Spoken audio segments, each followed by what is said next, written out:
this second term of Trump, right? We had Trump run. This second Yeah. term of Trump, they're out for blood.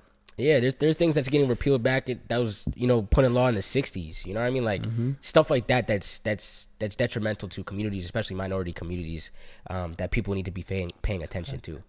Yeah, I guess what's some advice or motivational advice that you could give towards Gen Z, especially to end them off on a, you know, a lighter note. Yeah, if you know me, you know I'm always saying this, but yo, stay passionate, right?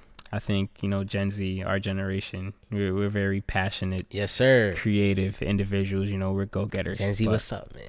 for a fact. But I think in addition to that, you know, take the passion and make sure to nurture it with, you know, strategy, with intention. So don't let that flame go out.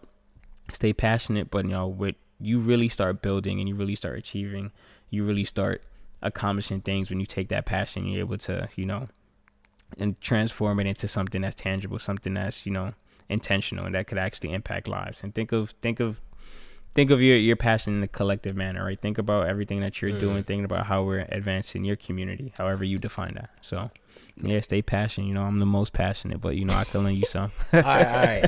Listen. I know Jerrell from school, NYU. He did his master's there, and I was doing my undergrad.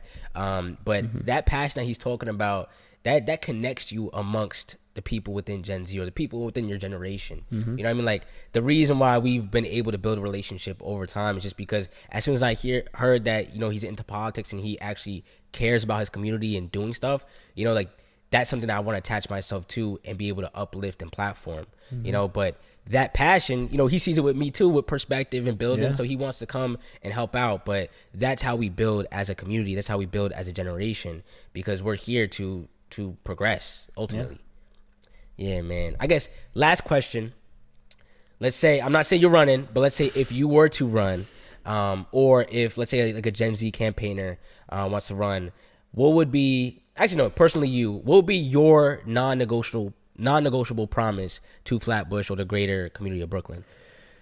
Yeah, I haven't thought about this. But you know, if I ever was to take that endeavor, I would say that I would let my neighborhood know that I'll never run from them.